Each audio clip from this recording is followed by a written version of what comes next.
Expression करना होता है, एज एन आर्टिस्ट आपका खुद का एक एक्सप्रेशन होता है, जहाँ पर कोई बाउंड्री नहीं है, कोई स्क्रिप्ट नहीं है, कोई हिट सॉन्ग का प्रेशर नहीं है, कोई बहुत पैसे डालने वाला का प्रेशर नहीं है कि भाई मुझे रिकवरी वो सब चक्कर नहीं है। अब अपनी खुली आज़ादी से आपको जो करना है वो कर सको, इसलिए जो मुझे बनाना है, जो मुझे एक्सप्रेस करना है, फ्रीडम के साथ आप काम करना, बस वही है, सिंपल।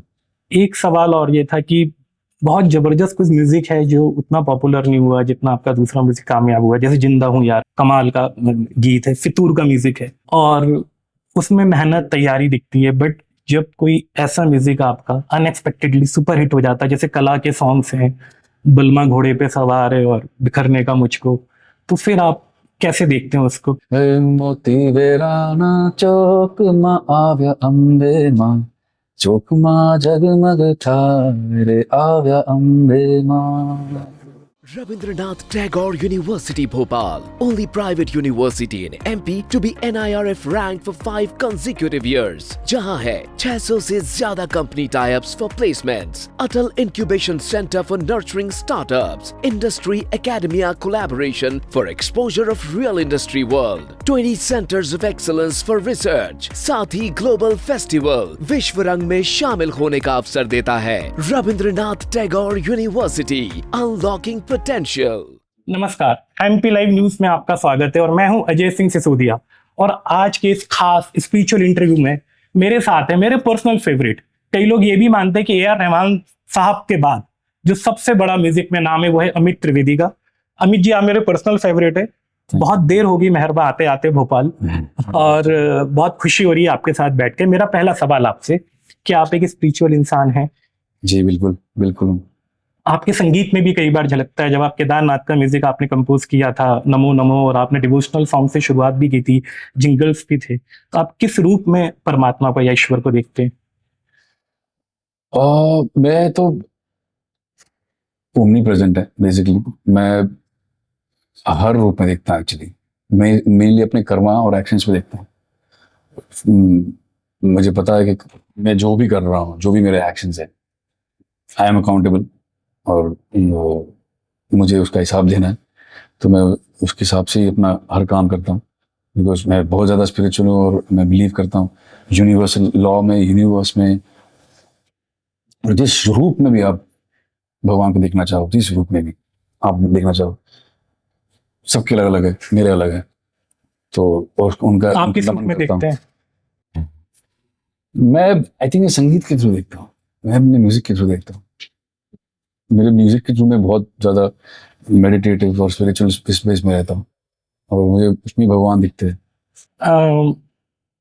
आपने यूट्यूब चैनल शुरू किया एटी आज़ाद, और आप ऑलरेडी बहुत कामयाब कंपोजर है। मैं कई लोगों का मानना है कि रहमान साहब के बाद सबसे अच्छा काम यदि कोई कर रहे हैं तो आप ही कर रहे हैं। शुक्रिया, बहुत बहुत शुक्रिया। और वर्सेटाइल कंपोजर हैं। आपने गोल्डन एरा को वापस लाया कला फिल्म के माध्यम से, फिर केदारनाथ, फिर डेव डी के लिए नेशनल अवार्ड, और ऐसा लग रहा है कि अभी सफर की शुरुआत है और आपने सब कुछ हासिल कर लिया। वो अमित त्रिवेदी जो डिवोशनल सॉन्ग और जिंगल से शुरुआत कर रहे थे, इंडस्ट्री में स्टैब्लिश होना चाह रहे थे, और आज जो अमित त्रिवेदी है उसमें क्या फर्क है? ऑनेस्टली कोई फर्क नहीं है। मैं बिल्कुल वैसे का वैसे ही हूँ।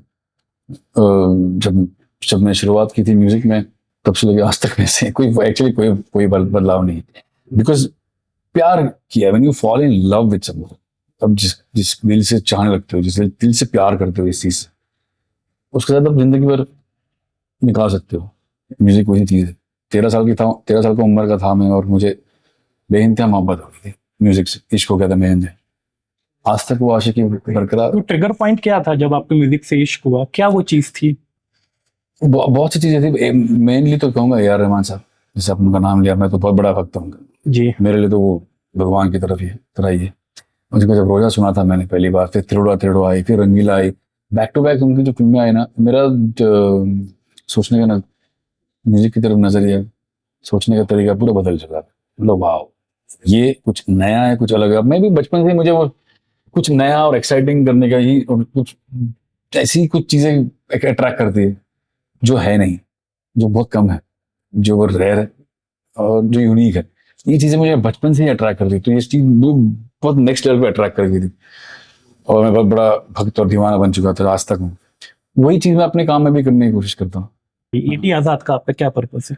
What is the thought behind? Broadband Amit Trivedi Azad, जिसका नाम में ही है कि मैं आजाद। आजाद किस चीज से? ऐसा कुछ नहीं है। आजाद उस चीज से जहाँ पे कोई बंधन ना हो, जहाँ कोई रोक टोक ना हो। फिल्मों में क्या होता है, कुछ हद तक बंधन होती है फिल्मों में, बिकॉज आपको एक सिचुएशन के साथ एक दायरे में काम करना जी, पड़ता है, जी।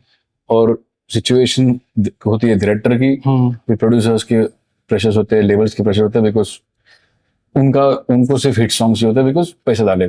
जी। It's a business at the end of the day.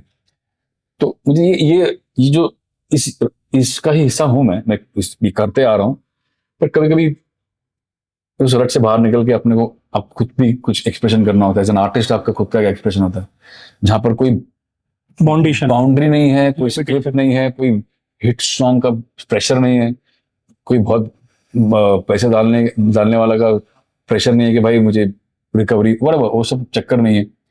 अब अपनी खुली आज़ादी से आपको जो करना है वो कर सको।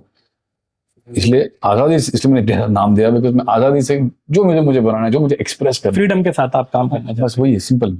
एक सवाल और ये था कि बहुत जबरदस्त कुछ म्यूजिक है जो उतना पॉपुलर नहीं हुआ जितना आपका दूसरा म्यूजिक कामयाब हुआ। जैसे जिंदा हूँ यार मेरा पर्सनल फेवरेट है, कमाल का गीत है, फितूर का म्यूजिक है, और उसमें मेहनत तैयारी दिखती है। बट जब कोई ऐसा म्यूजिक आपका अनएक्सपेक्टेडली सुपर हिट हो जाता है, जैसे कला के सॉन्ग्स हैं, बलमा घोड़े पे सवार है और बिखरने का मुझको, तो फिर आप कैसे देखते हैं उसको? क्या हम जब म्यूजिक तैयार कर रहे होते हैं तो हमें ये पता होता है कि ये गाना कहाँ तक जाएगा? नहीं सर, कोई आज तक कोई नहीं बता पाया, वो ना आपको बता पाएगा, किसी को पता नहीं है। जब बन रहा होता है तो एक फीलिंग होती है, हर इंसान को फीलिंग होती है। हर इंसान जब बनाता है गाना, उनको एक फीलिंग होती है कि हाँ ये चलेगा, बिकॉज सबको अपना कंटेंट प्यारा है, सबको पसंद है। पर वो तो सिर्फ वक्त बताता है, वो निकलने के बाद सिर्फ ऑडियंस डिसाइड करती है और कोई डिसाइड नहीं करता। तो हम भी वैसे ही करते रहते, अपना काम करते रहते। जो हिट हुआ, जो नहीं हुआ ठीक है, but we are proud of everything that we make. I am proud of everything that we. आपने शुरू में, चूंकि मैं आपका एक स्पिरिचुअल इंटरव्यू कर रहा हूँ, लेकिन इतना कुछ है आपकी पर्सनैलिटी में। आपने बोला कार्मिक, एक आपने बात करी, वाइब्रेशंस की आपने बात करी। आप कार्मिक चक्र पे बिलीव करते हैं, जो हम करते हैं वो हमारे साथ होता है। एक आपने अट्रैक्शन की भी बात करी थी, हाँ। कि आप लॉ ऑफ अट्रैक्शन में भी बिलीव करते हैं? जी बिल्कुल करता हूँ। डेफिनेटली मैंने तो वही किया है। मुझे तो जहाँ तक मैंने बचपन से लेकर आज तक जो किया है, कार्मिक ही किया है, जो पूरा सही कर्म, अपना कर्म। आई डोंट नो, सही गलत मुझे नहीं पता। सही गलत की परिभाषा आई एम नॉट जज टू, मेरे पास को मैं जज नहीं हूँ करने के लिए। अपनी तरफ से सही करना, जो इंस्टिंक्ट बोलता है, अंदर की आवाज होती है अपने हर इंसान में, गट फीलिंग होता है, एक इंस्टिंक्ट बोलता है, वो अंदर से आपको मालूम पड़ता है अंदर क्या सही है क्या गलत है। आप अपने हिसाब से वो तय करते हो, उस रास्ते पे चलते हो और अपना कर्मा करते हो, उसके हिसाब से आपको फल मिलता है, उस हिसाब से रिजल्ट मिलते हैं, और वही चीज़ आप अट्रैक्ट करते हो लाइफ में, वही लॉ ऑफ अट्रैक्शन। तो मैं तो वही करता है आज तक। जो अंदर की आवाज को मैं सुनता हूँ। लक और डेस्टिनी में आप भरोसा करते हैं? मतलब वही है, वो एक अच्छा सा डायलॉग है ना, कि जो घूमर में बहुत सुंदर डायलॉग है कि जी, मारो डालो, मेहनत डालो, पैसे डालो, जद्दोजहद करो, सालों साल की मेहनत करो, सब कुछ झोंक दो, and finally it all boils down to luck. ऐसा अच्छा वेट करो, लक कैसा रहेगा। तो वो भी एक अजीब सी वो एक चीज है। लक भी एक अजीब सा गेम है। आप जो जो कि रहमान साहब आपके इंस्पिरेशन थे, आप हाँ। उनको भगवान की तरह देखते हैं। अब जब वो आपका काम देखते हैं तो, और आपसे कभी बात भी होती होगी, हाँ जी, हाँ, बहुत। तो काफी क्या उनका मुलाकातें हुई और बहुत प्यार करते हैं, बहुत पसंद करते हैं मेरा काम। तो मेरे लिए सबसे बड़ी सौभाग्य की बात है, बहुत बड़ी बात है कि जिनका मैं इतना बड़ा भगत रहा हूँ वर्षों से, he is in return reciprocating and loving my work. मतलब क्या चाहिए और लाइफ में, मतलब ऐसा है कि मतलब हो गया। More than happy, most happiest. कभी आप को वो कुछ टिप्स देते हैं या आपसे लेते हैं? मेरे से नहीं, मैं सर है यार, वो मेरे सर है, गुरु है हमारे।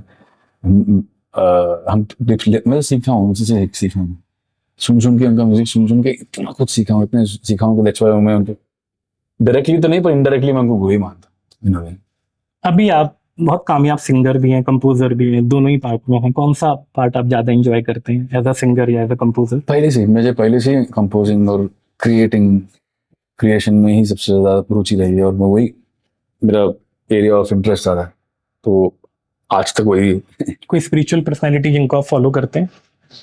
नहीं, जो म्यूजिक अपने आप में स्पिरिचुअलिटी, कंपोज करना, रियाज करना, ध्यान लगा के एक गाने पे पूरी तरह से फोकस करना, अपने आप में मेडिटेशन है, अपने आप में लॉ ऑफ अट्रैक्शन है, अपने आप में स्पिरिचुअलिटी है, अपने आप में सब कुछ है, भगवान सब कुछ, सारा कुछ उसके अंदर ही है। पूरी दुनिया, पूरी स्पिरिचुअल दुनिया वहाँ है।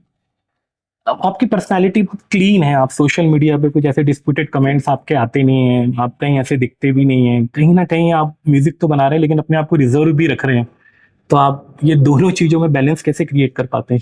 सर ये साधना है। ये जो कोई भी आर्ट फॉर्म, मैं सिर्फ म्यूजिक की बात नहीं करूंगा, जो भी आर्ट फॉर्म है, मैं क्योंकि मैं म्यूजिक में इसमें बोल सकता हूँ, एक साधना है। पूरी तरह से आपको झोंकना पड़ता है, पूरी तरह से देना पड़ता है, बहुत कुछ देना पड़ता है, तब जाके मिलता है, बहुत तब जाके वो आमद होती है। उसमें अगर आप डिस्ट्रैक्ट होके 50,000 चीज करने लग जाओगे तो आप बिखर जाओगे, फिर नहीं हो पाएगा, फिर कुछ नहीं हो पाएगा, फिर वो आप वही सब करते रहो। इसलिए मैं वो चीजें इंटेंशनली अवॉइड करता हूँ, बिकॉज मुझे वो एनर्जीज नहीं चाहिए, वो एनर्जीज अट्रैक्ट नहीं करनी है, क्योंकि आप अपनी एनर्जी को सेंट्रलाइज कर रहे हैं म्यूजिक पर ही। हाँ, उस पर ही रखता हूँ, क्योंकि बाद में फिर मुझे पता है, मुझे यही करना आता है, अच्छे से यही कर सकता हूँ। बाकी चीजें मैं विशेष टिप्पणियां सोशल मीडिया पे ये सब करना मेरे को इतने अच्छे से आता नहीं है। मैं क्या किसी को गलत बोल दूं, बुरा बोल दूं, राय रखनी चाहिए, हर एक बात पे प्रक्रिया होनी चाहिए, पर मैं जितना हो सके दूर रहता हूँ, बिकॉज मुझे मेरी एनर्जीज कंटामिनेट नहीं करनी किसी भी तरह से, बिकॉज कब क्या लिख दो और क्या हो जाता है कुछ आजकल पता नहीं। तो ये सर, ये जब भी हमने स्पिरिचुअल इंटरव्यू समाप्त किया, हालांकि आप थके हुए यहाँ पे एम से आए, मैंने कॉन्सर्ट में फिर से हम लोग, लेकिन फिर भी कोई एक लाइन यदि डिवोशनल गुनगुना दे तो, क्योंकि ये अभी तक का ट्रेंड रहा है सर, जितने भी हमने किए, कोई भी। मोती वेराना चौक मा आव्या अंबे मां, चौक मा जगमग ठारे आव्या अंबे मां, उड़ाओ लाल गुलाल रे आव्या अंबे मां, चौक मा जगमग ठारे आव्या अंबे मां। Thank you so much Amit Trivedi ji, आपने एमपी लाइफ को समय दिया। Thank you so much. Rabindranath Tagore University Bhopal, only private university in MP to be NIRF ranked for 5 consecutive years. जहां है 600 से ज्यादा company tie-ups for placements, Atal Incubation Center for nurturing startups, Industry Academia collaboration for exposure of real industry world, 20 centers of excellence for research, साथ ही Global Festival विश्व रंग में शामिल होने का अवसर देता है। Rabindranath Tagore University, unlocking potential.